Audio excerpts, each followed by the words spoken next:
이제 오늘 본문은 드디어 예수님께서 예루살렘에 입성하시는 말씀입니다. 예수님께서 예루살렘에 방문자로 입성하거나 또 순례객으로 입성하는 것이 아니라 왕으로서, 정말로 이스라엘의 왕으로서 예수님께서 입성합니다. 그래서 오늘 설교 제목도 왕의 입성입니다. 우리 9절 말씀, 9절은 이번 주 요절입니다. 시작. 앞에서 가고 뒤에서 따르는 무리가 소리 높여 이르되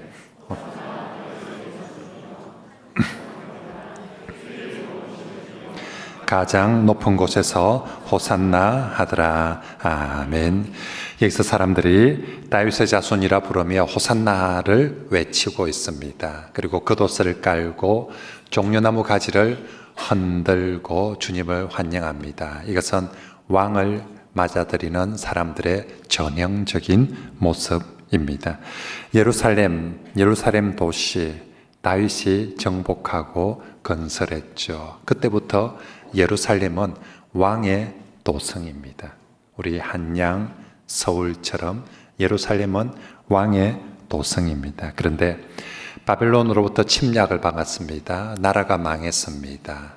그 이후로 500년 동안 왕의 도성인데 왕이 없었어요.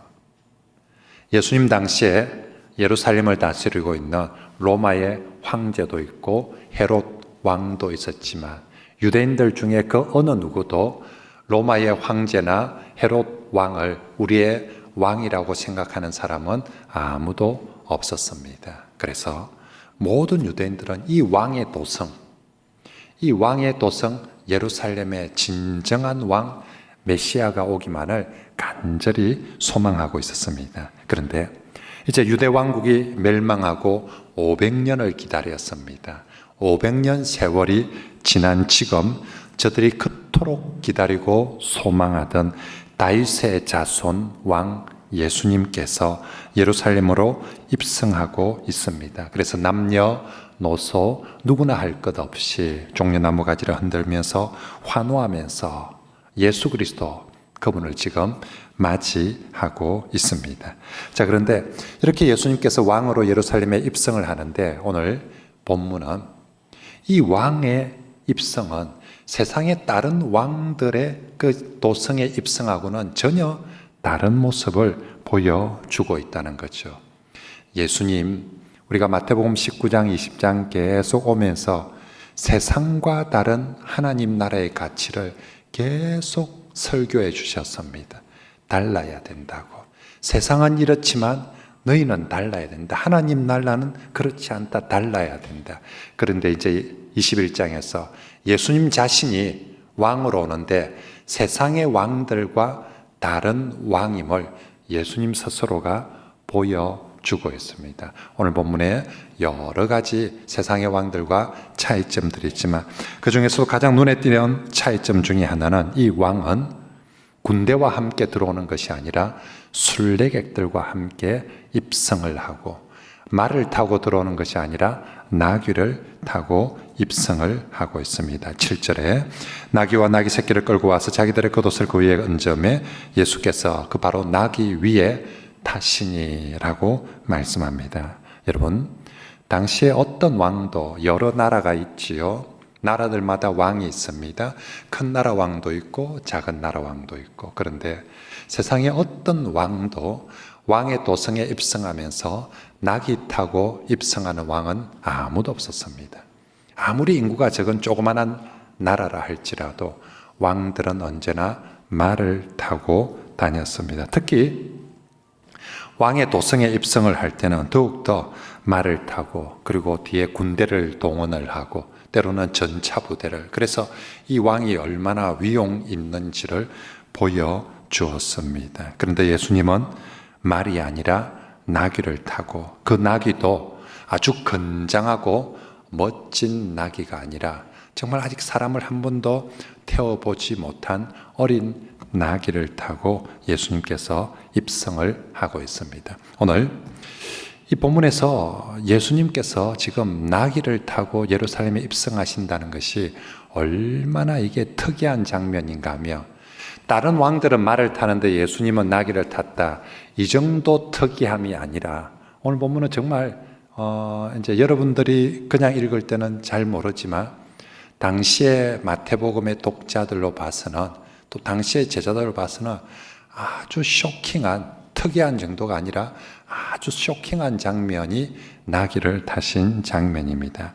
우리 예수님은 살아생전에 그동안 33년 공생애를 지내면서 한 번도 말이나 나귀나 비행기나 버스나 자동차를 타본 적이 없습니다.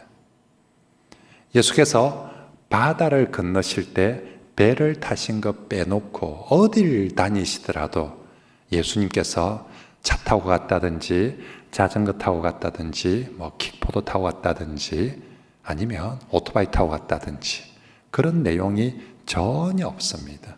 예수님은 육지를 다닐 때는 언제나 걸어 다녔습니다. 그런데 딱 한 군데, 오늘 바로 이 본문에서만큼은 이때까지 걸어 다니시던 그분이 딱 한 번 나귀를 오늘 본문에서 타고 있습니다. 게다가 지금이 모든 사람들이 다 나귀를 타는 시즌이기 때문에 이번 주간은 우리 나귀 타는 시즌이다.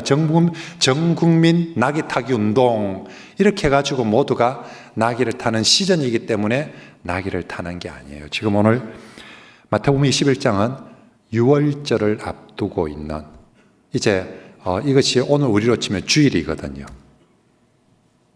주일날 예수님께서 예루살렘에 입성을 하시고 예수님이 금요일날 십자가에 못 박혀 죽으시거든요. 그리고 그 토요일이 무슨 날이냐면 유월절이에요. 그래서 지금은 모든 사람들이 유월절 절기를 지키러 가는 순례객들입니다. 다시 말하면 지금 이 여행을 하는 사람은 관광하는 사람들이 아니에요. 놀러 다니는 사람들이 아니라 예루살렘의 순례객으로 참여하는 사람들입니다. 유대교뿐만 아니라 대부분의 종교가 마찬가지로 성지를 순례하거나 뭔가 특별한 곳에 순례할 때 고급 자가용 타고 멋진 비행기 타고 럭셔리하게 그렇게 순례하는 사람들은 없습니다. 다 순례객들은 가장 겸손하고 간소하게 그렇게 순례를 하는 거죠. 유대인들은 더욱 그랬습니다.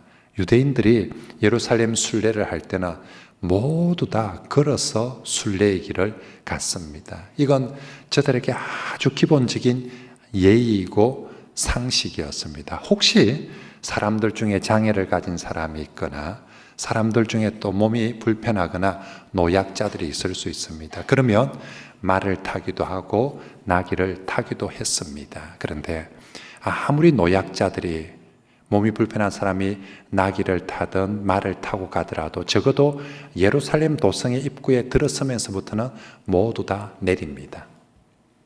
내가 지금까지는 어쩔 수 없이 말을 타든 나귀를 탔을지 몰라도 적어도 예루살렘에 도착해서 이제 성전에 들어가야 되는데 내가 감히 말이나 나귀를 타고 어떻게 하나님 앞에 가겠는가. 그래서 적어도 예루살렘에 도착하면 그때는 모두가 뭘 타고 왔든지 마차를 타고 왔든 나귀를 타고 왔든 뭘 타고 왔든지 다 내립니다.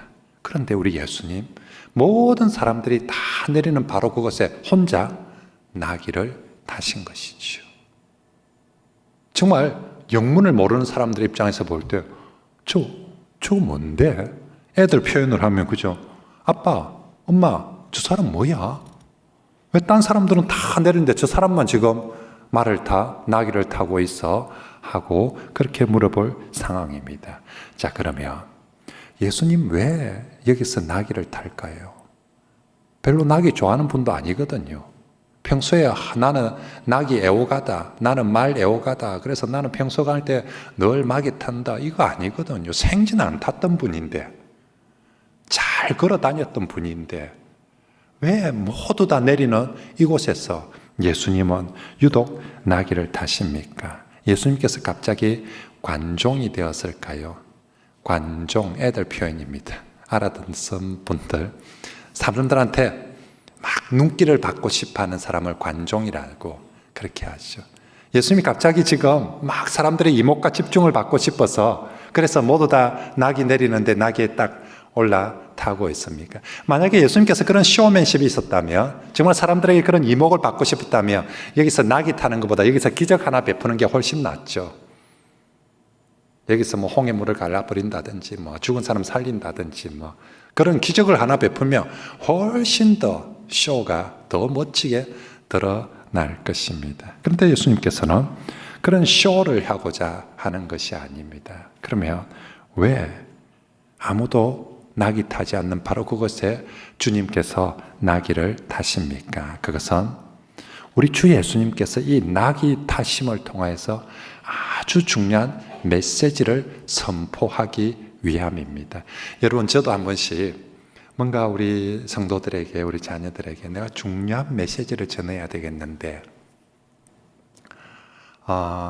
보통 사람들은 아주 중요한 메시지를 전할 때 톤을 막 높이죠. 그죠?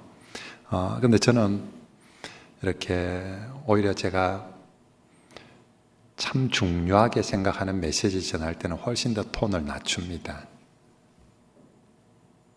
그리고 대부분의 사람들은 톤도 높이고 인터벌도 아주 빨라집니다. 근데 저는 대부분 톤도 훨씬 더 낮추고 또 인터벌도 훨씬 더 늦춥니다. 사람들이 조금 더 생각하면서 들을 수 있도록. 그런데 이렇게 말로 톤을 조절하면서 중요한 걸 강조하는 것보다 더 효과적인 게 뭔가 그림을 보여주는 거예요. 뭔가 사건을 보여주는 거예요. 그냥 말로만 하면 시간이 지나면 까먹을 수 있는데, 오늘 예수님처럼 예수님이 아무도 타지 않는 곳에 나귀를 탄다. 이건 그림이거든요. 그리고 사람들은 겉옷을 펼치고, 그리고 사람들은 종려가지를 흔들면서 호산나 다윗의 자손이여라고 했다. 이 그림, 이 장면, 이걸 본 사람은 잊어지지를 않을 거예요. 와, 신기하지? 내 평생에 예루살렘에 입성하는데 다 말에서 내리는데 딱 나귀 타는 사람 내가 딱 한 번 처음 봤다. 내 50년 동안 내가 순례길을 걸어갔는데, 예루살렘 갔는데 내 50년 동안 예루살렘 도착해가지고 나귀 타는 사람 처음 봤다. 이렇게 사람들에게 각인되는 거예요. 아주 인상 깊은 사건이죠. 그러면 물어봅니다. 그 사람 왜 탔대? 그 사람 돌았나? 아니, 그 사람 왜 다 내리는 곳에서 왜 나귀 탔대? 주님께서 그 메시지 전하고 싶은 것이죠. 왜 주님은 탔습니까? 그것은 주님 자신이 평화의 왕이고 겸손의 왕이고 구원의 왕이심을 온 세상에 선포하기 위해서 바로 그곳에서 나귀를 타십니다. 그래서 본문 3절에 예수님 자신이 처음으로 스스로를 주라고 표현하십니다. 예수님이 이때까지 자신을 표현할 때 짐이 너에게 말하노라 이런 식으로 안 하거든요. 예수님이 언제나 자신을 표현할 때 뭐라고 표현하냐면 주로 인자는 머리 둘 곳도 없다. 인자가 온 것은 섬김을 받으려 함이 아니라 도리어 섬기려 하려 왔다. 예수님은 자신을 낮추어 표현할 때 언제나 인자라고 불렀습니다. 자신을 한 번도 스스로 주가, 짐은 이런 식으로 표현하지 않았습니다. 그런데 주 예수님께서 딱 한 번 오늘 본문 3절에 주가 쓰시겠다, 내가 쓰겠다, 인자가 쓰겠다 이렇게 표현하지 않고 주가 쓰시겠다라고 말합니다. 그렇습니다. 예수님은 이제 예루살렘으로 입성하시면서 그 전까지는 자신이 메시아이고 그 전까지는 자신이 왕임을 숨기셨습니다. 사람들에게 알리지 말라라고 했습니다. 그런데 오늘 이제 이 21장의 마태복음 예루살렘에 입성하면서부터는 예수님께서 자신이 왕이란 사실을, 메시아라는 사실을 스스로가 그리고 모두가 보도록 알려주고 있습니다. 그러면서도 분명히 왕입니다. 그런데 예수님의 핵심은 세상과 다른 왕이라는 것이죠. 세상과 다른 왕이라는 거예요. 예수님은 제자들에게 너희는 세상 사람과 다른 제자가 되라고 했던 것처럼 예수님 자신도 왕인데 나는 세상과 다른 왕이다. 세상의 왕들은 말을 타고 군대를 동원하고 돈을 동원하고 권력을 동원해서 그 백성들을 다스리고 통치하고 억누르는데 나는 세상의 왕과는 다른 평화의 왕이다. 그걸 가장 상징적으로 보여주는 것이 나귀를 타는 거예요. 나귀는 싸움 잘하는 게 못 되거든요. 정말 아무것도 할 수 없는 그냥 평화일 뿐입니다. 저도 예수님이 나귀를 탔다고 해서 저도 나귀를 한번 타보고 싶었어요. 성지순례 가서도 그렇고. 그래서 나귀를 이제 타러 갔는데 보니까 이게 좀 해난 거예요. 제가 여러분 말 타면 폼이 좀 나거든요. 키도 되고 이렇게 이제 뭐 나름 좀 됩니다. 이렇게 해서 제가 딱 말을 타면 딱 누가 봐도 와, 딱 한 장군감처럼 되는데 제가 나귀를 타러 갔는데 못 타겠더라고요. 너무 작더라고요. 내 타면 쓰러질 것 같더라고 보니까. 그래서 그냥 보는 걸로 만족하자. 그래서 괜히 날도 더운데 야, 내 태우고 고생하겠다 싶더라고요. 그렇습니다. 나귀는 절대로 누굴 공격하거나 억압하거나 다스릴 수 있는 게 못 됩니다. 우리 예수님께서 바로 그 나귀를 타시면 나는 세상의 왕들은 좀 더 큰 말, 좀 더 높은 말, 좀 더 많은 말, 강한 말들을 거느리고 많은 군대를 거느리면서 정복하고 이기고 싸우는 그런 왕이라며 나는 다르다는 거죠. 분명히 왕인데 이 땅에 평화를 주론 평화의 왕이다. 그래서 어린 나귀를 타신 것입니다. 이처럼 예수님께서 나귀를 타심으로 자신이 평화의 왕임을 선포할 뿐만 아니라 또 이 나귀 타심의 아주 중요한 메시지는요, 구약의 예언을 성취하기 위함입니다. 500년 전에 스가랴라는 선지자가 있었습니다. 이 스가랴 선지자는 복음서에 제일 많이 인용되는 선지자 중에 한 사람입니다.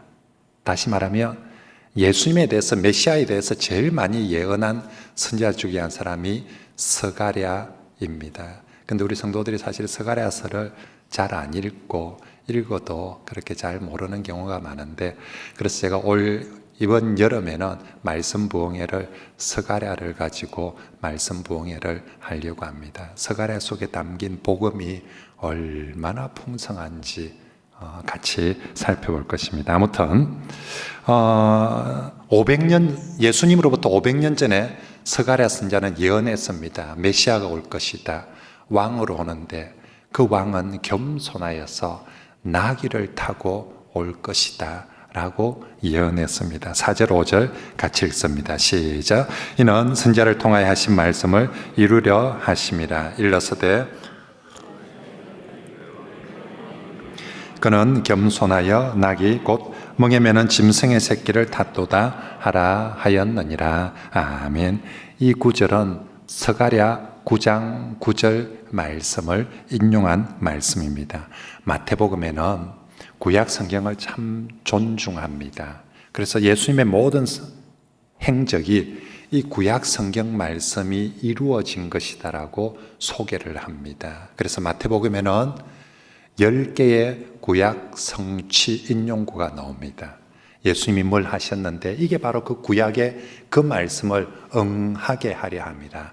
이루게 하려 합니다. 그런 표현으로 나오는 게 10개가 있습니다. 예수님께서 베들레헴에 태어나신 것도 그냥 우연히 베들레헴에서 태어난 것이 아니라 구약의 말씀을, 미가서 5장에서 예언한 말씀을 응하게 하려 합니다. 예수님은 왜 나사렛에서 자랐을까요?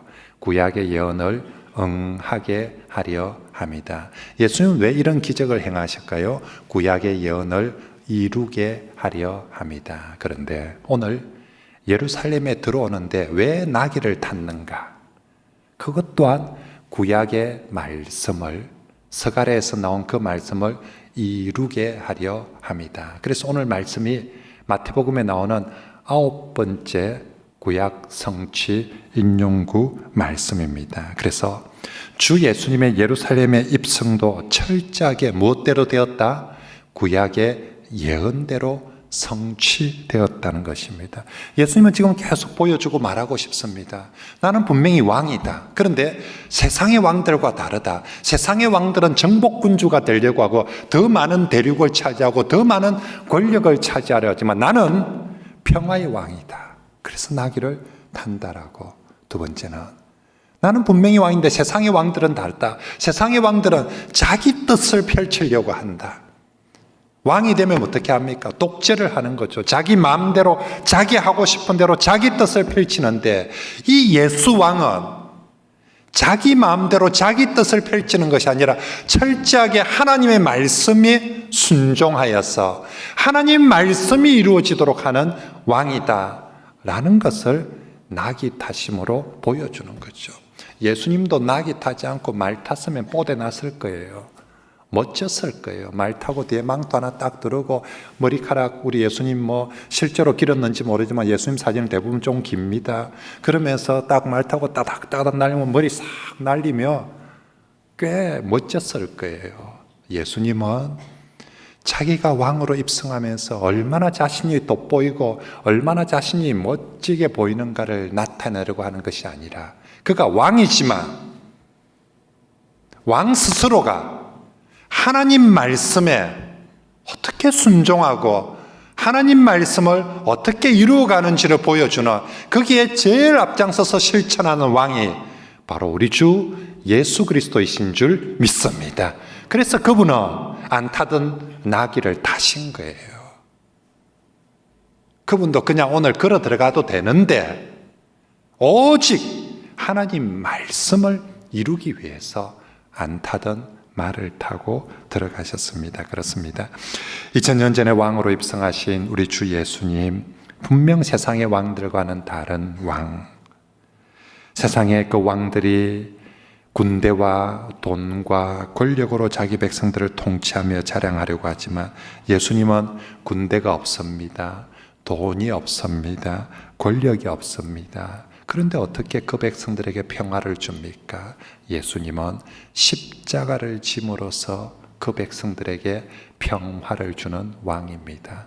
예수님은 돈이 없습니다. 복지를 정책을 펼치려고 해도 돈도 없고 사람도 없습니다. 그런데 어떻게 사람들에게 평화를 주고 구원을 주십니까? 예수님은 하나님의 말씀을 통하여서 사람들에게 평화를 주고 구원을 주는 왕입니다. 물어봅니다. 사람들이 당신이 왕이며 해줄 수 있는 게 뭐가 있냐고.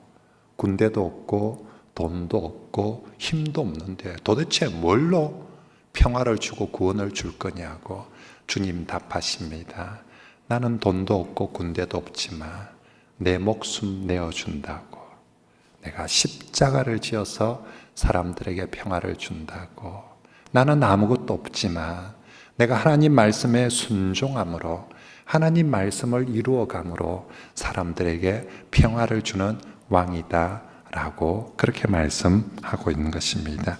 이제 성도 여러분, 그 예수님께서 2000년 전에 예루살렘의 평화의 왕으로 찾아오신 주 예수님께서 이제 오늘은 내게 주님이 찾아오시는 줄 믿습니다.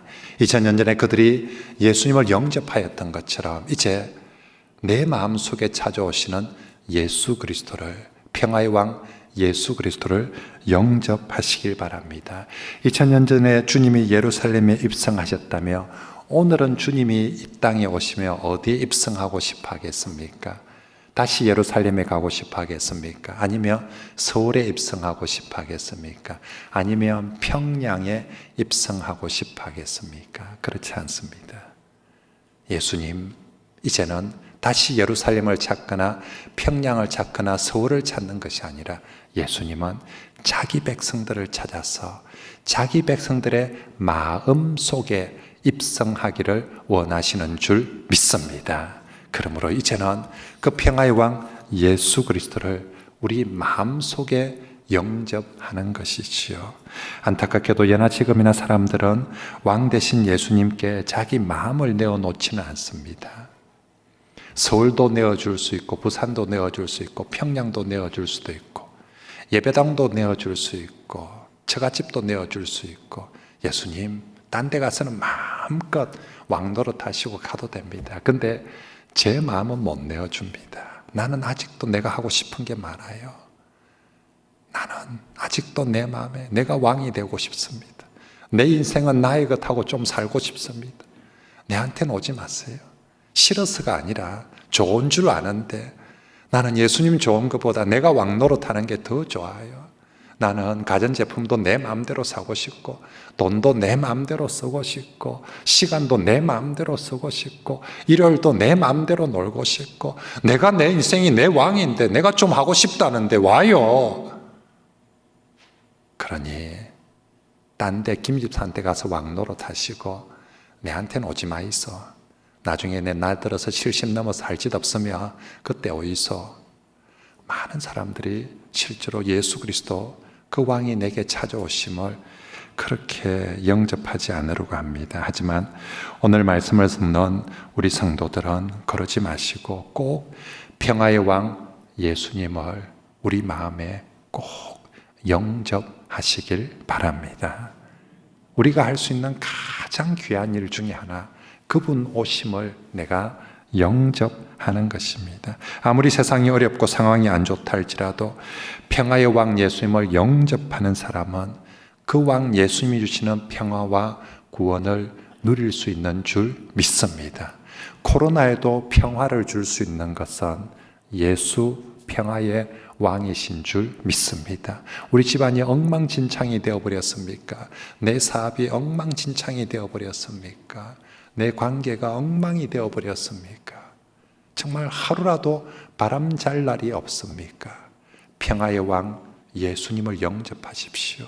그분이 다스리시면 그곳에서는 반드시 평화가 이루어질 줄 믿습니다.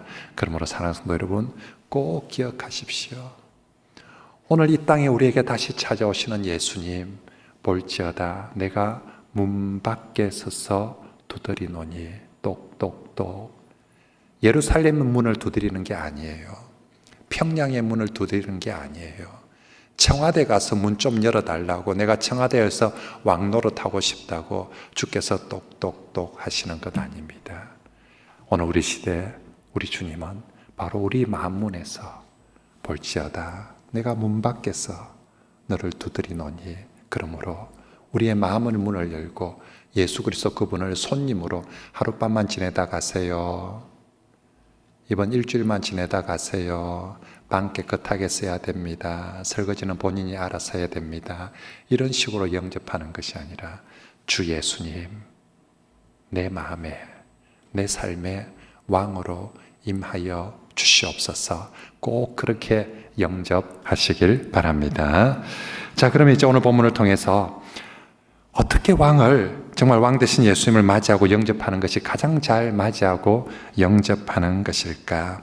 오늘 본문에는 두 부류의 사람들을 소개하는데, 하나는 왕을 진심으로 영접하며 찬송하는 사람들이 있고요, 또 하나는 그 왕을 영접하는 것이 아니라 소동하는 사람들이 나옵니다. 먼저 소동하는 사람들부터 볼까요? 10절입니다. 시작. 예수께서 예루살렘에 들어갔으니,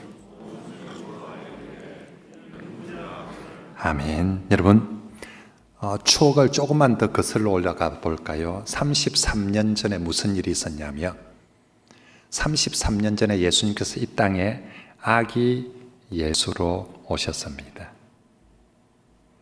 그 아기 예수님 오셨을 때 동방에서부터 박사들이 큰 별을 보고, 와, 진정한 왕이 오셨다.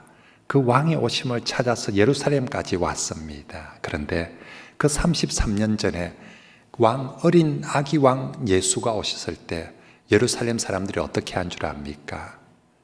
헤롯과 예루살렘 온 성에 있는 사람들이 듣고 뭐 했다고요? 소동하였다고. 듣고 영접하였다. 듣고 경배하였다 하지 않고 소동하였다라고 말합니다. 마태복음에 저 소동이라는 단어가 두 번 쓰이는데, 한 번은 33년 전에 예수께서 처음 아기 예수로 오셨을 때 예루살렘 헤롯과 예루살렘 사람들이 소동하고요, 두 번째는 오늘 주 예수께서 낙이 타고 예루살렘에 입성할 때 또 이 사람들은 영접하거나 환영하는 것이 아니라 소동하고 있습니다. 왜 소동을 했겠습니까? 자신들의 이해타산을 따지면서 헤롯 왕은 왜 소동합니까? 내가 왕인데 도대체 어느 왕이 온단 말이고, 대제사장들은 새로 왕이 오면 내가 또 대제사장이 될 수 있을까? 각자 이해타산을 따지면서 소동하기 시작했습니다. 그래서 왕은 왔지만 왕의 자리를 내어주지는 않았습니다. 33년 전에도 아기 예수께서 왕으로 오셨는데 왕의 자리를 아무도 내어주지 않아서 그분은 마구간에서 태어났습니다. 이제 33년이 지나서 다시 예루살렘에 입성했는데 아무도 왕의 자리를 내어주지 않아서 그분은 십자가에 매어 달려 죽으셨습니다. 여전히 사람들은 예루살렘에서 각자 자신이 왕으로 있고자 했습니다. 헤롯은 지가 진짜 왕이라고 생각하고, 대제사장들도 종교의 영역에서 왕 노릇하고, 부자들은 돈을 가지고 왕 노릇하고, 각자 어느 누구도 예수 그리스도에게 왕자리를 내어주기 싫어서 소동만 하고, 결국 소동하다 차라리 이 사람 때문에 시끄러울 게 뭐가 있냐, 이 왕 그냥 조용히 없애버리자. 그러면 원래 우리 질서 조용하게 우리 동네 그냥 그대로 잘 사는데, 그래서 소동하다가 거부하고 십자가에 못 박아 버린 것입니다. 하지만 성도 여러분, 기억합시다. 우리 중에 누구든지 예수님을 왕으로 맞이하지 않으면 왕의 통치를 받을 수가 없고, 왕의 통치를 받지 않으며 왕의 평화와 구원을 결코 받을 수가 없습니다.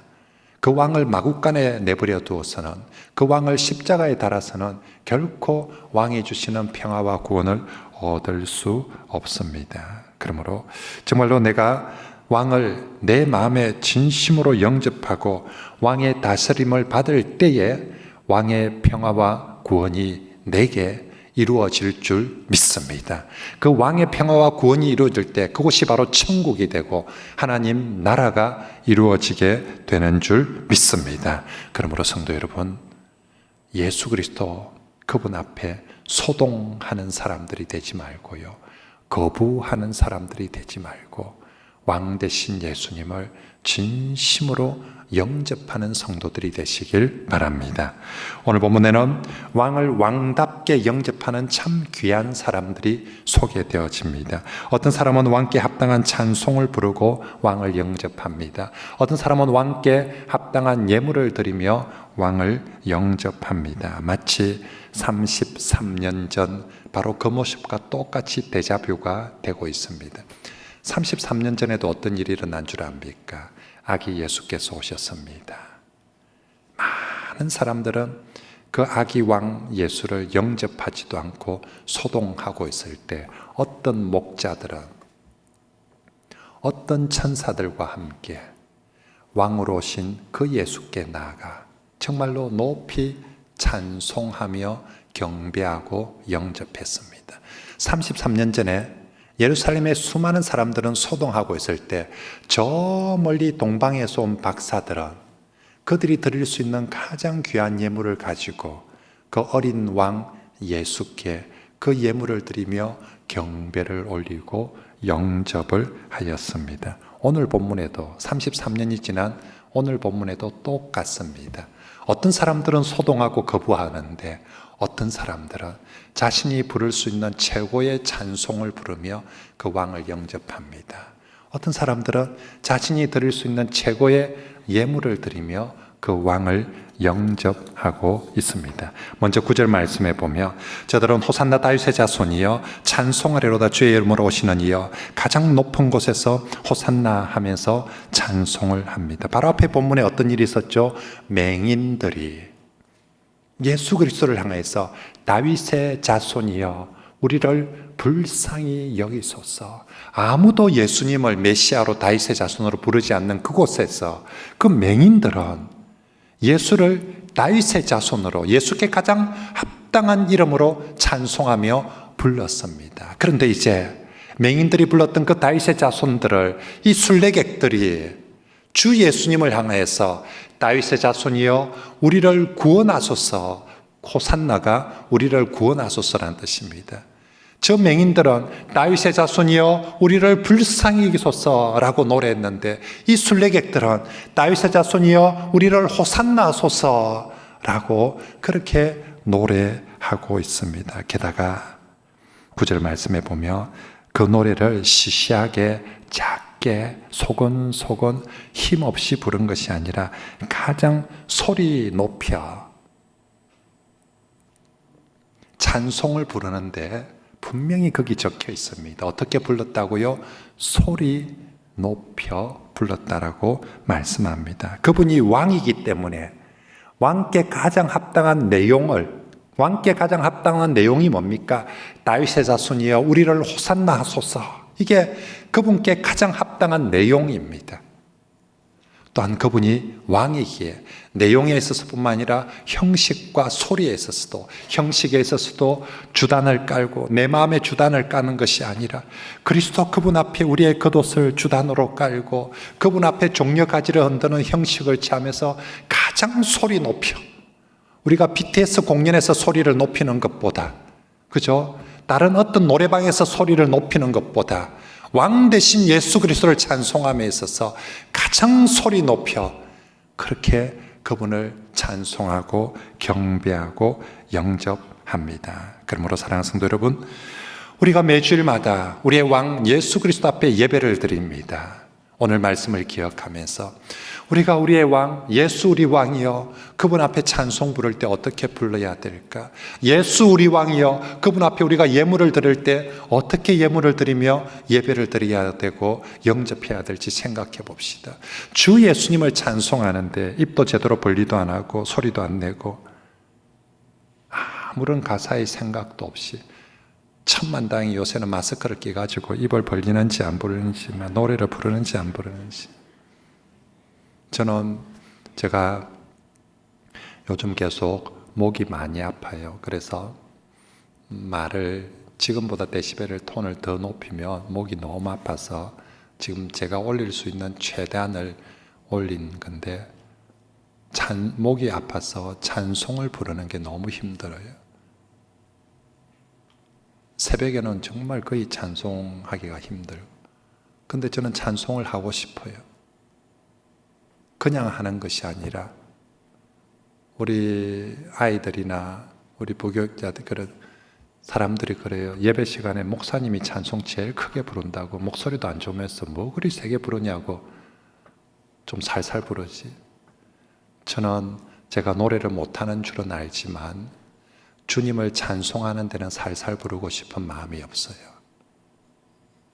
내 주 예수 그리스도를 찬송하는 데 있어서는 누구보다도 정말 힘써 목청껏 노래하고 싶어요. 특히 내가 내 자신을 위로하는 복음송이나 뭐 이런 것보다는 주께 올리는 경배와 찬송의 노래들, 영광송의 노래들, 삼위 하나님을 높이는 노래들만큼은 제가 가장 목소리 높여서 노래하고 싶어요.